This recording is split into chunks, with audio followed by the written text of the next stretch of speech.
नमस्कार साथियों, मैं अधिवक्ता गौरव व्यास। साथियों, कुछ दिनों से सोशल मीडिया पर हिंदू धर्म को नीचा दिखाने में, सनातन धर्म की बुराई करना, हिंदू देवी देवताओं का मजाक उड़ाना और हिंदू संत महात्माओं को नीचा दिखाना, विशेष करके ब्राह्मण से तो रोज डेली गालियां देना, ये एक ट्रेंड बन गया है सोशल मीडिया पर। कुछ लोगों का ग्रुप तो इसी उद्देश्य के लिए सोशल मीडिया पर आता है और रोज न जाने कितने नेगेटिव नैरेटिव सेट करता है। उन्हें सनातन संस्कृति से परेशानी है, उन्हें हिंदू धर्म से परेशानी है, उन्हें हिंदू देवी देवताओं से परेशानी है, उन्हें हिंदू आइडियोलॉजी से परेशानी है। फ्रेंड्स, ये जो नैरेटिव सेट किया जाता है, इसके पीछे का उद्देश्य जानते हो? इसके पीछे का उद्देश्य है अपने सेल्फिश के लिए, अपने निजी स्वार्थों की पूर्ति के लिए, अपनी प्रसिद्धि के लिए, अपनी पॉपुलैरिटी के लिए, अपनी टीआरपी के लिए ये सभी नैरेटिव सेट किए जाते हैं। और इससे अच्छा सब्जेक्ट क्या हो सकता है पॉपुलैरिटी गेन करने के लिए? क्योंकि समाज के कुछ भोले भाले लोगों को आप उनका ब्रेन वॉश करेंगे और उन्हें अनर्गल बातों से भ्रमित करेंगे। फ्रेंड्स, लेकिन हमें ऐसा नहीं होने देंगे, बिल्कुल नहीं होने देंगे।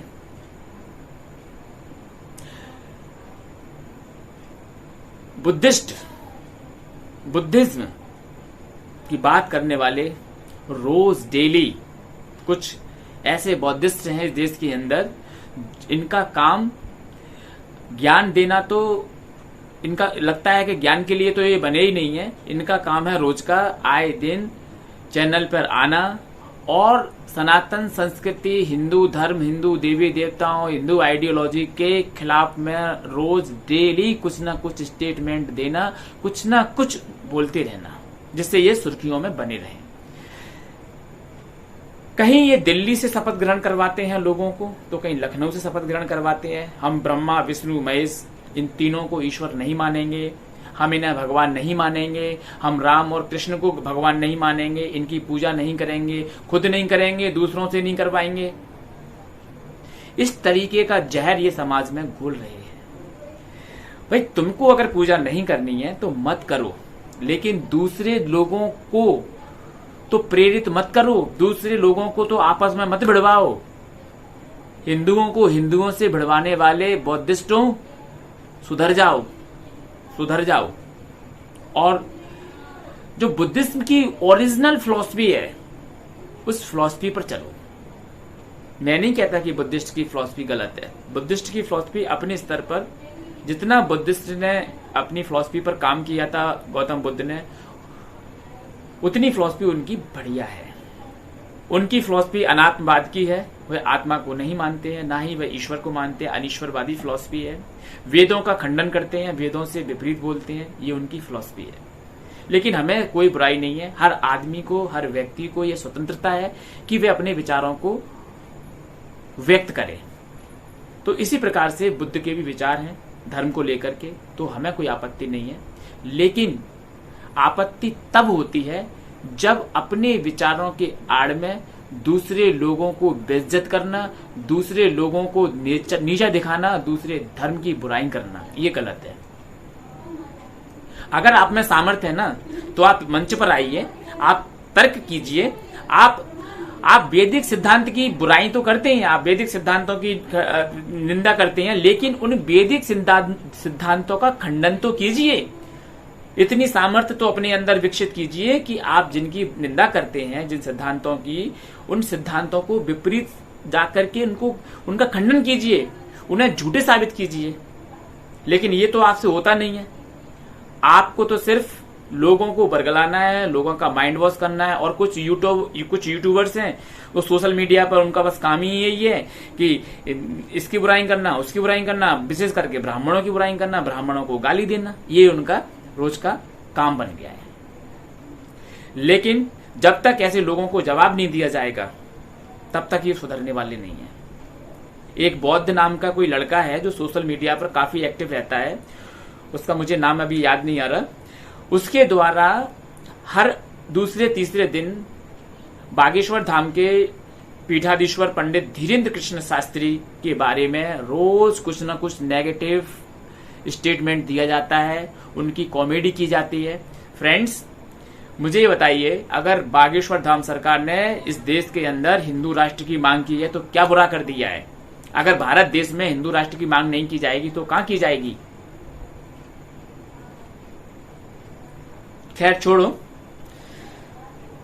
आज हम जिस मैटर पर बात करने के लिए यहाँ आपके सामने हैं वो मैटर ये है कि एक जो बुद्धिज्म की बात करते हैं, जो बुद्धिस्ट हैं, ये बौद्ध की जो फिलॉसफी है उसे मानते हैं। बौद्ध फिलॉसफी एक दर्शन है जो कि नास्तिक दर्शन के अंतर्गत आता है। बौद्ध सनातन संस्कृत, सनातन धर्म की ही एक शाखा है, उसकी ही एक ब्रांच है और ये उसे अलग मानते हैं। ये इनका अज्ञान नहीं है तो क्या है? बौद्ध सनातन धर्म या हिंदू धर्म से अलग नहीं है, उसी की एक ब्रांच है। लेकिन ये नास्तिक है। नास्तिक इसलिए क्योंकि ये वेदों के सिद्धांत को फॉलो नहीं करते हैं, वेदों को ये मानते नहीं है, इस कारण से ये नास्तिक कैटेगरी में रखे जाते हैं। मुख्य रूप से 9 दर्शन है हमारे भारतवर्ष में, जिसमें से 3 दर्शन नास्तिक श्रेणी में जाते हैं, जिसमें से सबसे नंबर 1 पर अगर नास्तिक दर्शन किसी को कहा जाता है तो उसे कहा जाता है चारवाक दर्शन, दूसरे नंबर पर बौद्ध दर्शन, तीसरे नंबर पर जैन दर्शन। अब इनको नास्तिक इसलिए कहा जाता है क्योंकि इनमें आत्मा का कंसेप्ट स्वीकार नहीं किया जाता और ना ही इसमें ब्रह्म को माना जाता है। इसके विपरीत 6 दर्शन हमारे और हैं: सांख्य दर्शन, योग दर्शन, मीमांसा दर्शन, न्याय दर्शन, वैशेषिक दर्शन। मीमांसा दर्शन में 2 दर्शन आते हैं, उत्तर मीमांसा, पूर्व मीमांसा, जिसे हम ब्रह्म सूत्र के नाम से जानते हैं। ब्रह्म सूत्र में 20 अध्याय हैं, 20 अध्यायों में से 16 अध्याय कर्मकांड से संबंधित हैं और 4 अध्याय ज्ञान कांड से संबंधित हैं, जिसे हम उत्तर मीमांसा, पूर्व मीमांसा के नाम से जानते हैं। फ्रेंड्स, जिस दिन ये वेद के सिद्धांतों में उतरना सीख जाएंगे, वेद के सिद्धांतों में गोते लगाना सीख जाएंगे और वेद के मंत्रों को डिकोड करना सीख जाएंगे, उस दिन ये पाएंगे कि हमें कुछ मिल गया है। क्योंकि इन्होंने ना तो कभी संविधान की बुक को पढ़ के देखना है, ना ही ये कभी वेद को पढ़ के, अरे वेद को तो छोड़ो, वेद की तो तुम निंदा करते हो, उसको तो तुम पढ़ोगे नहीं। लेकिन जिस बुद्ध के ऊपर तुम डिपेंड करते हो, जिस बुद्धिज्म की आइडियोलॉजी को तुम फॉलो करते हो, यदि उस बुद्धिस्ट को तो पढ़ लो, उस बौद्ध दर्शन को तो कम से कम पढ़ लो कि बौद्ध दर्शन क्या कहता है। फ्रेंड्स, आज से कम 1000-1500 साल पहले हमारे भारतवर्ष में कुमारिल भट्ट नाम के एक विद्वान हुए। इन्होंने क्या किया? इन्होंने उस समय बौद्ध मत को मानने वाले बौद्धिस्टों से शास्त्रार्थ किया और शास्त्रार्थ में इन्होंने उन सभी बौद्धिस्टों को पराजित किया।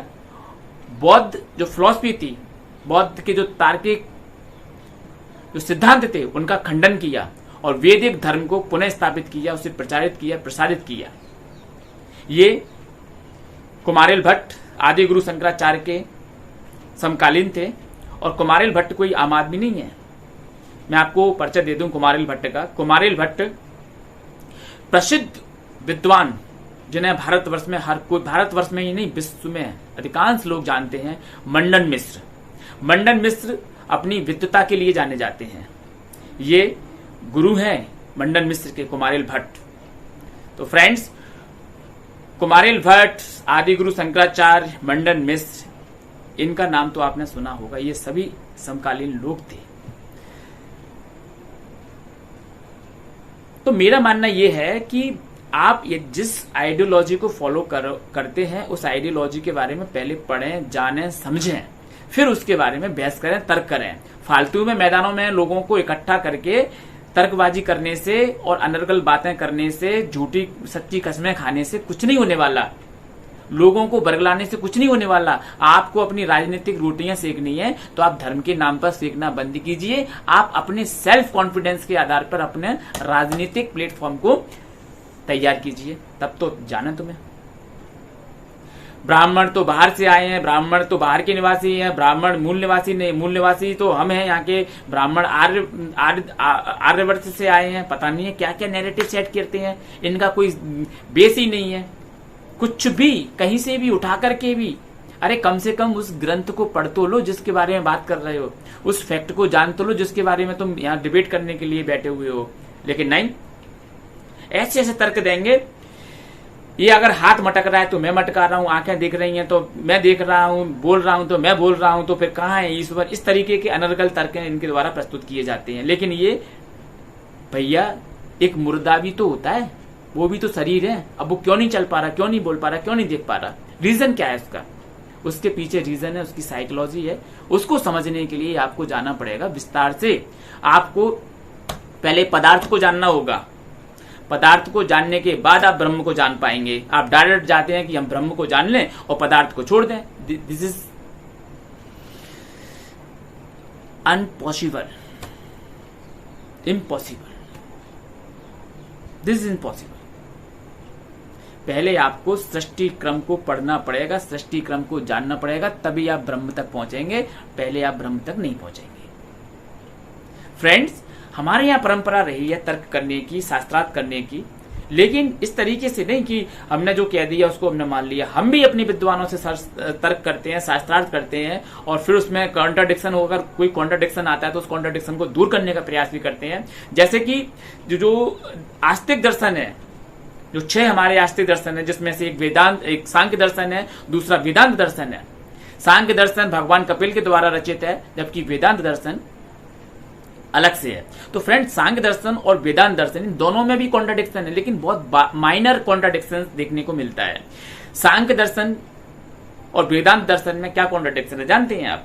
दोनों में कॉन्ट्राडिक्शन होने के कारण भी कभी भी इतनी कंट्रोवर्सी क्रिएट नहीं हुई कि वेदांत वाले कहते हो कि ये सांख्य गलत है या सांख्य वाले कहते हो कि वेदांत गलत है। कॉन्ट्राडिक्शन है, लेकिन उस कॉन्ट्राडिक्शंस को हमारे भगवान श्री कृष्ण ने गीता के माध्यम से भी दूर करने का प्रयास किया है।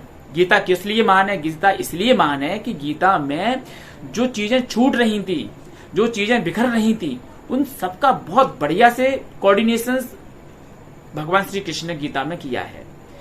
अगर हम इसको ज्यादा विस्तार से डीपली डिस्कस करेंगे तो फिर ये विषय थोड़ा सा लंबा होता चला जाएगा, इसलिए हम इसको ज्यादा डीपली, अभी हमारी सीरीज कंटिन्यू रहेगी। हम आएंगे आपके साथ में, इन सब दर्शनों पर बात करेंगे, वेदांत पर बात करेंगे, वेदों पर बात करेंगे, ग्रंथों पर बात करेंगे, हर किसी तथ्य पर बात करेंगे, क्योंकि अब समय आ गया है कि हमें धर्म के लिए खड़ा होना है, क्योंकि जो धर्म की रक्षा करेगा, धर्म उसकी रक्षा करेगा। ये गलत है कि नहीं?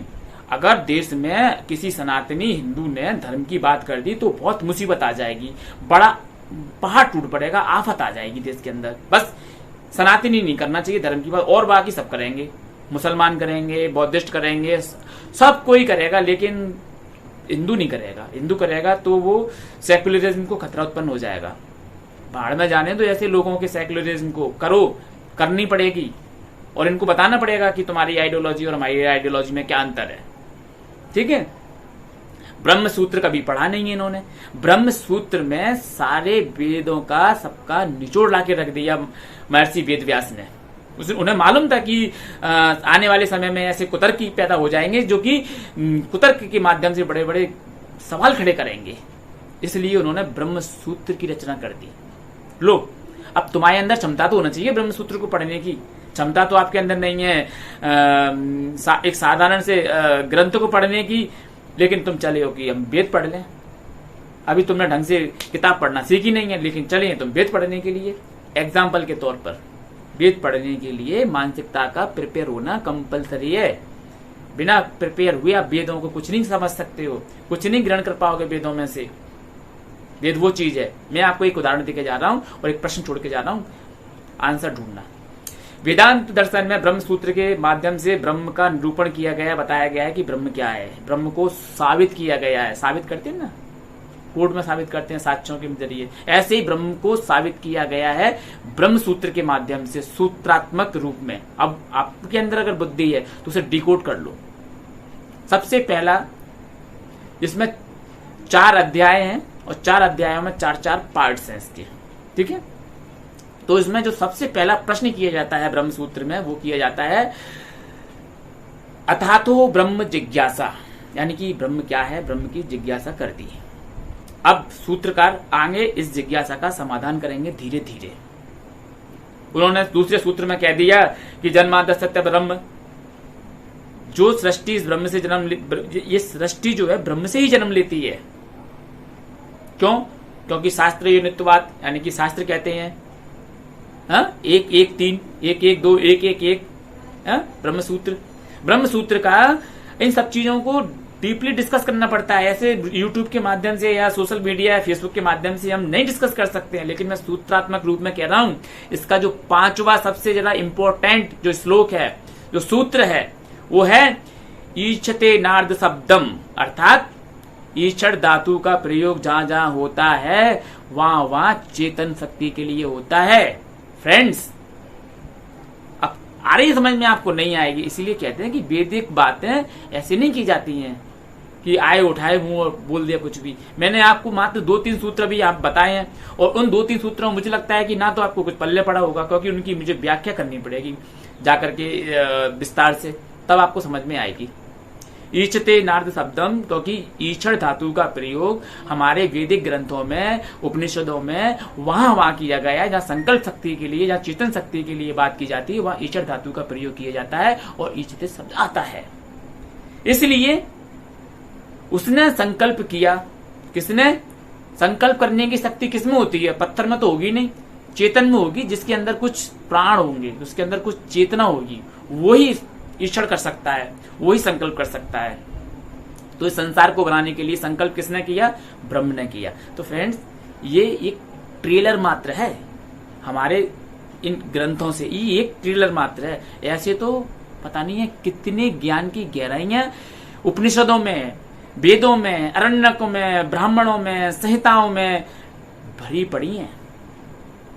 एक वो रामपाल जी महाराज हैं, अब उनके एक शिष्य आ गए हैं, वो पता नहीं है क्या नाम उनका, दास, आजकल फेसबुक मीडिया पर बड़े चल रहे हैं, देवी भागवत को लाते हैं, बढ़िया उन्होंने एक ले लिया डिजिटल बोर्ड, उस पर इसको चला देते हैं। भैया सुनो, उनसे भी मैं कहना चाहूंगा, रामपाल से, रामपाल के भक्तों से, ये फालतू की बकवास करना बंद कर दो और ये अनर्गल बातें करना बंद कर दो, और ये जो भी आप बातें करते हो ना, उनको सिद्ध करो, प्रमाण लेके आओ। बिना प्रमाणों के हम नहीं मानने वाले, ठीक है? आपने चला दिया कि देवी भागवत में लिखा है, पुराण में ही लिखा है, भागवत में ही लिखा है। अरे यार, हद हो गई।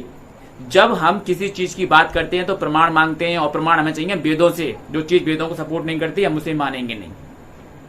आपने हिंदी वर्जन लाके रख दिए, ना तो उसकी संस्कृत लेके आए, ना तो उसकी ओरिजिनल जो लिपि है उसको लेके आए। आपने पता नहीं है कौन से राइटर की लेके आ गए और उसको तुमने चला दिया, और फालतू में हमारे हिंदू धर्म, हिंदू संस्कृति को आप बदनाम करने में लगे हुए हो।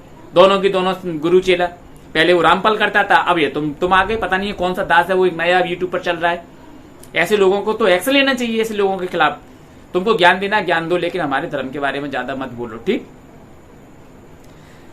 फ्रेंड्स, इस वीडियो को मैं फिर से किसी और दिन कंटिन्यू करूंगा, तब तक के लिए आप इतना ही।